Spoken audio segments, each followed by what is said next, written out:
नमस्कार, मैं चंद्रकांत मिश्रा और आप देख रहे हैं टुडे 24.in। और हमारे साथ में एसआर न्यूज के डायरेक्टर कमर रिजवी हैं। रिजवी से यार खेला होगा खेला नहीं होगा, एक शब्दावली खेला को लेकर के जो बहुत दिन तक कौतूहल का विषय बना रहा, खेला होगा नहीं होगा। तेजस्वी यादव कह रहे थे कि अब खेला होगा, ये खेला होगा। खेला किसके साथ हो गया बिहार में? जिसका लोग इंतजार कर रहे थे 12 फरवरी, वो राजनीतिक गलियारे में हो या समाज सेवी हो या आम लोग हो, जिसको राजनीति से वकार है, जिसको राजनीति से लगाव था, इस 12 तारीख का बहुत बेसब्री से इंतजार कर रहे थे। लेकिन एक बड़ा शब्द जो है, बड़ा चलन चला भी इस तरह से राजनीति में, खेला होगा। ये कहीं ना कहीं बंगाल से उठ के आया है इलेक्शन के टाइम से, खेला हो गए, अब उसी का जहां पर खेला होगा। लेकिन वो खेला का जो इंतजार था, जैसे आप कह रहे खेला होगा खेला होगा, खेला हो गया। और नीतीश कुमार ने अपनी एनडीए सरकार जो बनाई थी वो बचा लिए, एनडीए सरकार रह गई है। तेजस्वी प्रसाद यादव ने जो कहा था कि हम खेला करेंगे, वो नहीं साबित कर पाए अपना जो उनका खेला था। लेकिन एक और बात इसमें हम, क्योंकि देखिए अभी जब विपक्ष में वोट पड़ रहा था, पक्ष वाले वोट पड़ रहे थे, एक बार ध्वनि मत से पारित हो गया सब कुछ। उसके बाद ध्वनि मत से पारित होने के बाद भी हुआ कि नहीं अब खड़े होकर के काउंटिंग होगी।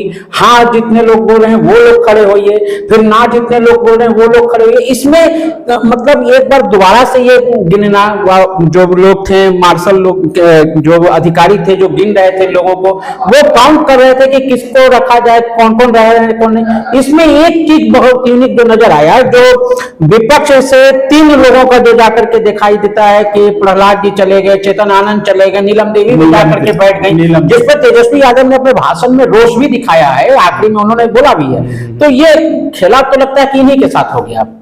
वही तो तेजस्वी यादव इस बार बहुत ज्यादा ही आक्रोश नजर आया और नीतीश कुमार पर बहुत तरह के भड़ास अधिकारी, नरेंद्र मोदी का भी उन्होंने जिक्र किया कि अब तेजस्वी यादव पर कैसे भरोसा करेंगे, वो पलटी नीतीश कुमार पर कैसे भरोसा करेंगे। उन्होंने साफ शब्दों में कहा है कि नरेंद्र मोदी की तो फुल गारंटी होती है, क्या वो इस बात की गारंटी दे देंगे कि नीतीश कुमार फिर नहीं पलटेंगे? अब ऐसे शब्दावली से और भी एक बात उन्होंने कहा कि नीतीश सरकार को लेकर के या नीतीश जी को लेकर के कि इनके बदलने के कारण कई बच्चे भी अब भरोसा नहीं करते हैं कि वहां नीतीश कुमार की तरह हो जाएगा, भरोसा नहीं है। लेकिन इस तरह के राजनीतिक ये बड़ा सवाल है। तेजस्वी यादव ने एक और भी बात कहा है अपने भाषण के दौरान, उन्होंने ये भी कहा कि जितने भी लोग हैं, उन्होंने सम्राट चौधरी को भी कहा है और विजय कृष्ण जी को, सब विजय जी को भी उन्होंने कहा कि देखिए जो भी आप लोग हैं उधर, अगर आप लोगों को पीड़ा होगी तो मैं खड़ा रहूंगा, अगर आपको पीड़ा होगी तो मैं खड़ा रहूंगा, आप निश्चिंत रहिए, मैं यहाँ पे रहूंगा खड़ा। तो एक संदेश है कि आने वाले टाइम में, और उन्होंने कहा कि मेरे तो गार्जियन के तुल्य हैं, बिल्कुल बिल्कुल नीतीश कुमार जी मेरे गार्जियन के तुल्य हैं और मैं उनकी इज्जत करता हूं, करता रहूंगा। तो एक संदेशा है कि अगर जरूरत पड़ी तो वो फिर आप आइएगा। ये भी तो एक बात लग रहा है ना कि जरूरत पड़ी अगर आपको फिर इरादा हो तो आप आइएगा, दरवाजा खुला हुआ, दरवाजा। उन्होंने अपने दरवाजा खुलने पर भी, अमित शाह पर भी उन्होंने कहा कि दरवाजा खुले रहने की बात कहा कि भाई दरवाजा बंद हो गया है तो अब तो उनकी भी बोली का कोई बात नहीं। इन सब संदेश में जो एक भारी संदेश जो दिखा वो ये दिख रहा था कि तेजस्वी यादव ने कहा कि यदि किसी को, भाजपा को यदि कहीं डर था पूरे देश में तो बिहार में डर था कि नीतीश कुमार और राजद एक साथ है, इससे डर था। नीतीश कुमार पर उन्होंने आरोप भी लगाया कि आपने कई बार पत्रकारों को कहा है कि आप लोगों पे तो कब्जा कर लिया है, आप लोग नहीं लिखिएगा, एक शब्द आप नहीं बोलिएगा, एक शब्द आप नहीं लिखिएगा। लेकिन अब तो उन्हीं पे कब्जा हो गया, अब वो क्या करेंगे, अब वो कैसे डील करेंगे? और ये कहते हुए तेजस्वी यादव ने पत्रकारों की तरफ देखा भी है कि भाई अब बताइए अब क्या कीजिएगा, अब ये क्या बोल रहा है। बढ़िया बात जी। देखिए रिजवी भाई, इस बात को समझने के लिए जो आप बोल रहे हैं जातीय समीकरण है, बड़ा सीधा सा मैं आपको फंडा बताता हूँ। आप ये कल्पना कीजिए कि ये सीढ़ी है और इस सीढ़ी पर हर पायदान है, बिल्कुल, और हर पायदान पर अगर हम एक पायदान काट दें, बीच का 2 काट दें तो गैप बढ़ेगा, और नीचे का काट दें, ऊपर का काट दें तो दिक्कत हो जाएगी, पूरी दिक्कत। ठीक, अगर बीच में ऊपर का रहा, नीचे का रहा, बीच का नहीं रहा तो इसका मतलब ये गैप है, ये फुलफिल नहीं होगा। ये आमतौर पे वो बच्चे करते हैं जो पढ़ाई नहीं करते हैं साल भर में, और जब परीक्षा आता है तो उसके बाद वो 1 महीना पहले काम करते हैं। तो जो जातीय समीकरण की आप बात कर रहे हैं, हम लोग बिहार में मौजूद हैं, हम लोग जातीय समीकरण की बात कर रहे हैं, कैसे काम होगा जातीय समीकरण पर, क्या काम होगा, कैसे दूर होगा, वो संभव नहीं है। ये तो इसलिए संभव नहीं है क्योंकि आप भी मन मार करके वोटिंग करते समय अपने ही लोगों को कहिएगा कि अच्छा चलो आज इसी को दे देते हैं इस बार, तो वो जो तत्क्षण दिमाग में आती है अच्छा अपना ही आदमी है चलो वो दे दे। हम लोगों को ये देखना होगा कि हमने जिसे वोट दिया वो योग्य है या नहीं है।